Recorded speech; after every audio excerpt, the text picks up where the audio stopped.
Hello friends, welcome to আমার digital পাঠশালা। August first উইকের গুরুত্বপূর্ণ current অ্যাফেয়ার্সের MCQ অংশ আমরা এই ভিডিওতে জানব। খুব গুরুত্বপূর্ণ যে সমস্ত ঘটনাগুলো, শুধুমাত্র সেইগুলোই, এবং আগের বিভিন্ন পরীক্ষায় যে ধরনের প্রশ্ন এসেছে সেই ধরনকে মাথায় রেখেই এইখানে কারেন্ট অ্যাফেয়ার্স এমসিকিউগুলো প্রস্তুত করা হচ্ছে। প্রত্যেকেই শেষ পর্যন্ত সঙ্গে থাকো। এই ভিডিওতে মোট 20টির বেশি এমসিকিউ প্রশ্ন আলোচনা করা হবে। একেবারে শুরুতে যে প্রশ্নটি, অরুণাচল প্রদেশের কোন হ্রদটি ভারতের 101তম রামসর সাইট হিসাবে স্বীকৃতি পেয়েছে?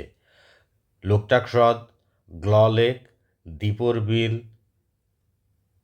উমিয়াম লেক। সঠিক উত্তর গ্ল লেক। গ্ল লেক সঠিক উত্তর। গ্ল লেক ভারতের 101তম রামসর সাইট, অরুণাচল প্রদেশে অবস্থিত। এই গ্ল লেক, মনে রাখতে হবে, এখানে 150-এরও বেশি ট্রি স্পেসিস এবং 49টিরও বেশি অর্কিড স্পেসিস নথিভুক্ত হয়েছে।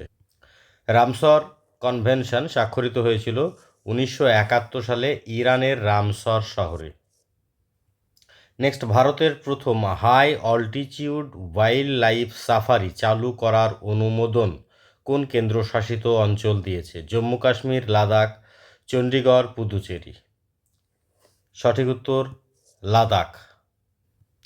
লাদাখ ভারতের প্রথম high altitude wildlife safari, প্রথম guided high altitude wildlife safari চালুর অনুমোদন দেওয়া হয়েছে। এই সাফারির প্রধান আকর্ষণ থাকবে স্নো লেপার্ড সাইটিং এবং সেই সঙ্গে সঙ্গে বার্ড ওয়াচ। গুরুত্বপূর্ণ স্থানগুলো হলো Hemis national park, Changthang, Karakoram wild life sanctuary, Nubra এবং জাস্কর। কোশ্চেন নম্বর 3, ভারতের মানব মহাকাশ যাত্রা কর্মসূচি কোন নামে পরিচিত? চন্দ্রযান, আদিত্য, L1, গগনযান, মঙ্গলযান। সঠিক উত্তর গগনযান। গগনযান হলো ভারতের হিউম্যান স্পেস ফ্লাইট প্রোগ্রাম। 2026-এর চতুর্থ ত্রৈমাসিকে প্রথম আনক্রিউড মিশন হবে এবং 27-এ আরও 2টি আনক্রিউড মিশন সম্পন্ন করবে। এরপর প্রথম ক্রিউড অরবিটাল মিশন হবে এবং প্রথম আনক্রিউড মিশনের ভৌমিত্রা ব্যবহারের পরিকল্পনা রয়েছে। নেক্সট, পিএম সূর্যা ঘর মুফত বিজলি যোজনা এর প্রধান উদ্দেশ্য কোনটি? কৃষকদের বিনামূল্যে ডিজেল সরবরাহ, বাড়ির ছাদে সোলার পাওয়ার ব্যবহারে উৎসাহ দেওয়া, গ্রামে এলপিজি সরবরাহ বৃদ্ধি, জলবিদ্যুৎ উৎপাদন বৃদ্ধি। সঠিক উত্তর বাড়ির ছাদে সোলার পাওয়ার ব্যবহারে উৎসাহ দেওয়া। এই প্রকল্পে বাড়িগুলির রুফটপ সোলার স্থানকে উৎসাহিত করা হয়েছে। খুব গুরুত্বপূর্ণ প্রশ্ন, সুপ্রিম কোর্টের বিচারপতি অনুমোদিত সংখ্যা 33 থেকে কত করা হয়েছে? 33 থেকে 37 করা হয়েছে। সুপ্রিম কোর্টের বিচারপতি সংখ্যা 33 থেকে 37 করার উদ্যোগ নেওয়া হয়েছে। তার কারণ হচ্ছে, বিচারপতির সংখ্যা যদি বাড়ানো হয় তাহলে মামলার চাপ কমবে, বিচারগুলোর দ্রুত নিষ্পত্তি করা যাবে এবং জুডিশিয়াল এফিসিয়েন্সি বৃদ্ধি করা যাবে। আর্টিকেল 124 অনুযায়ী সুপ্রিম কোর্টের সাংবিধানিক ভিত্তির সঙ্গে সম্পর্কিত এবং সুপ্রিম কোর্টের জাজের অবসরের বয়স হচ্ছে 65 বছর। মিউল অ্যাকাউন্ট বলতে কী বোঝায়? সরকারি সঞ্চয়ী অ্যাকাউন্ট, বিদেশি মুদ্রার অ্যাকাউন্ট, অবৈধ অর্থ লেনদেনে ব্যবহৃত ব্যাংক অ্যাকাউন্ট, শুধুমাত্র ব্যবসায়িক অ্যাকাউন্ট। সঠিক উত্তর অবৈধ অর্থ লেনদেন ব্যবহৃত ব্যাংক অ্যাকাউন্ট। মিউল অ্যাকাউন্ট হচ্ছে সেই অ্যাকাউন্টগুলো যেখানে অন্য ব্যক্তি বা অপরাধী চক্রের অবৈধ অর্থ লেনদেন করা হয়। ফ্রিজ অ্যাকাউন্ট হচ্ছে কোনো অ্যাকাউন্টে সন্দেহজনক বা প্রতারণামূলক লেনদেন ধরা পড়লে যে অ্যাকাউন্ট সাময়িক বন্ধ করে দেওয়া হয় সেটাকে হচ্ছে ফ্রিজ অ্যাকাউন্ট বলা হয়। Next, registration of বার্থস and deaths amendment bill 2026 কোন আইনের সংশোধন করতে চাই? Citizenship act 1955, registration of birth and deaths act 1969, census act 1948, representation of people act 1951। Correct answer is Registration of Birth and Death Act 1969.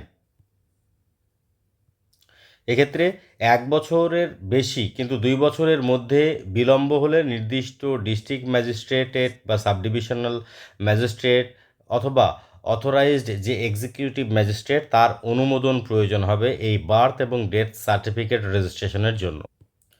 Consolidated fund of ইন্ডিয়ার সাংবিধানিক ভিত্তি কোন article? Consolidated fund article 110, article 112, article 266, article 267। সঠিক উত্তর 266। Consolidated fund of India Bharat সরকারের অধিকাংশ রাজস্ব এবং ঋণ থেকে প্রাপ্ত অর্থ কনসোলিডেটেড ফান্ড অফ ইন্ডিয়াতে জমা হয় এবং পার্লামেন্টের অনুমোদন ছাড়া, মনে রাখতে হবে পার্লামেন্টের অনুমোদন ছাড়া এই ফান্ড থেকে অর্থ উত্তোলন করা যায় না। সংবিধানের 266 1 কনসোলিডেটেড ফান্ড অফ ইন্ডিয়ার কথা বলা হয়েছে। কন্টিজেন্সি ফান্ড অফ ইন্ডিয়া কোন আর্টিকেলের অধীন? Article 265, article 266, article 267, article 280। Correct answer is article 267। Article 267-এ কন্টিজেন্সি ফান্ডের কথা বলা। ভারতের 3টি গুরুত্বপূর্ণ পাবলিক ফান্ডের কথা মনে রাখতে হবে। Consolidated fund of India 266, contingency fund of India 267 এবং পাবলিক অ্যাকাউন্ট 266/2 এই আর্টিকেলে বলা হয়েছে। 100% পিওর, 100% ন্যাচারাল ইত্যাদি মিসলিডিং ফুড ক্লেমের বিরুদ্ধে ব্যবস্থা নেওয়া কোন সংস্থা ব্যবস্থা নিয়েছে?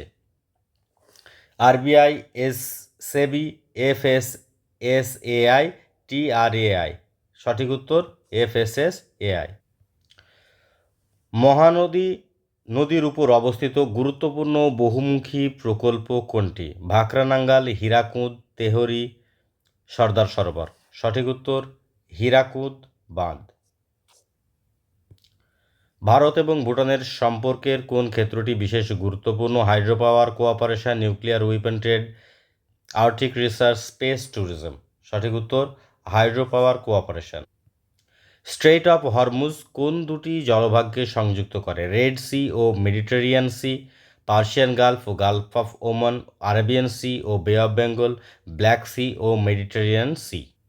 সঠিক উত্তর পার্সিয়ান গালফ এবং Gulf of Oman. Persian Gulf এবং Gulf of Oman. Strait of Hormuz খুব গুরুত্বপূর্ণ একটি আন্তর্জাতিক লোকেশন যেখানে বিশ্বের ক্রুড অয়েলের 20% এই অঞ্চল দিয়ে যাতায়াত করে। এটি অবস্থিত পার্সিয়ান গালফ এবং গালফ অফ ওমানের মধ্যে। পিওজেকে সাম্প্রতিক বিক্ষোভের অন্যতম প্রধান কারণ ডেভেলপমেন্ট ও বেসিক অ্যামিনিটিসের দাবি। ওয়ার্ল্ড ব্রেস্ট ফিডিং উইক প্রতি বছর কবে পালন করা হয়? 1 থেকে 7 আগস্ট, 5 থেকে 11 আগস্ট, 10 থেকে 16 আগস্ট, 15 থেকে 21 আগস্ট। সঠিক উত্তর 1 থেকে 7 August. World breastfeeding week প্রতি সপ্তাহে প্রতি বছর 1 থেকে 7 আগস্ট পালন করা হয়। মূলত শিশুর স্বাস্থ্য এবং পুষ্টির ক্ষেত্রে সচেতনতা বৃদ্ধি করার জন্যই এই পালন করা হয়ে থাকে এবং জন্মের প্রথম ঘন্টার মধ্যেই ব্রেস্ট ফিডিং শুরু করার গুরুত্ব, সেই সঙ্গে প্রথম 6 মাস এক্সক্লুসিভ ব্রেস্ট ফিডিং মানে ব্রেস্ট ফিডিং ছাড়া অন্য কোনো খাবার দেওয়া যাবে না এবং তারপরে কিছু কমপ্লিমেন্টারি ফুড শুরু করার জন্য সচেতনতা বৃদ্ধি করা হয় এই প্রোগ্রাম। ডুরান্ড কাপ কোন খেলার সঙ্গে সম্পর্কিত? Cricket, hockey, football, badminton. সঠিক উত্তর ফুটবল। ডুরান্ড কাপ ভারতের অন্যতম প্রাচীন ফুটবল টুর্নামেন্ট, মনে রাখতে হবে, এবং প্রথম শুরু হয় 1888। ভারতের ফুটবল ইতিহাসের অন্যতম গুরুত্বপূর্ণ টুর্নামেন্ট। শিলং সহ ভারতের বিভিন্ন ফুটবল সেন্টারের ম্যাচ অনুষ্ঠিত হয়ে থাকে। গোবর্ধন এর পূর্ণরূপ কি? গোবর্ধনের পূর্ণরূপ galvanising organic bio agro resources ধান। গোবর্ধনের মূল উদ্দেশ্য হচ্ছে যে ক্যাটেল ডাং ম্যানেজমেন্ট, সেই সঙ্গে ওয়েস্ট টু ওয়েলথ, মানে অর্থাৎ যে ওয়েস্টগুলো আমরা ফেলে দিই সেখান থেকে সেটা যেন ওয়েলথে পরিণত হয়, সেই সঙ্গে বায়োগ্যাস, বায়ো সিএনজি তে রূপান্তরিত করার জন্য এই প্রকল্প। ভারতের ন্যাশনাল হ্যান্ডলুম ডে কবে পালন করা হয়? 5th August, 6th August, 7th August, 8th August. Correct answer is 7th August. 7th August national handloom day পালন করা হয়। তার প্রধান কারণ হচ্ছে 7th আগস্ট 1905 এ স্বদেশী মুভমেন্টের ঐতিহাসিক সূচনার সঙ্গে সঙ্গে এই দিনটি সম্পর্কিত, মনে রাখতে হবে।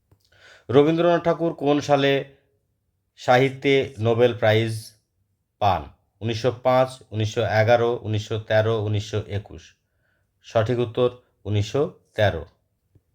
রবীন্দ্রনাথ ঠাকুর বোলপুরে বিশ্বভারতী শান্তিনিকেতন প্রতিষ্ঠা করেন। তার জন্ম 1861 সালে 25শে বৈশাখ এবং মৃত্যু 1941 সালে 22শে শ্রাবণ। নোবেল প্রাইজ 1913 সালে তিনি পেয়েছিলেন তার বিখ্যাত গ্রন্থ গীতাঞ্জলি এবং ভারতের জাতীয় সঙ্গীত জনগণ মন তার লেখা 52 সেকেন্ডে যেটি গাওয়া হয় এবং বাংলাদেশি জাতীয় সঙ্গীত আমার সোনার বাংলা তাঁরই লেখা। 1913 সালে তিনি নোবেল প্রাইজ পান প্রথম এশীয় হিসাবে এবং 1919 সালে তিনি নাইট উপাধি ত্যাগ করেন জালিয়ানওয়ালাবাগ হত্যাকাণ্ডের প্রতিবাদে। ভারতের মানব মহাকাশ যাত্রা কর্মসূচির ভবিষ্যৎ মহাকাশ স্টেশনের নাম কি? ইন্ডিয়ান স্পেস স্টেশন, ভারতীয় অন্তরিক্ষ স্টেশন, Vikram space station, Aryabhatta space station. সঠিক উত্তর ভারতীয় অন্তরিক্ষ স্টেশন। ভারতীয় অন্তরিক্ষ স্টেশন। ভারতীয় অন্তরিক্ষ স্টেশন 35 সালের মধ্যে কমিশনিংয়ের লক্ষ্য রাখা হয়েছে। এগুলোই ছিল আগস্ট মাসের প্রথম সপ্তাহের গুরুত্বপূর্ণ কারেন্ট অ্যাফেয়ার্সের MCQ। প্রত্যেককে আবারও শুভকামনা জানিয়ে শেষ করছি।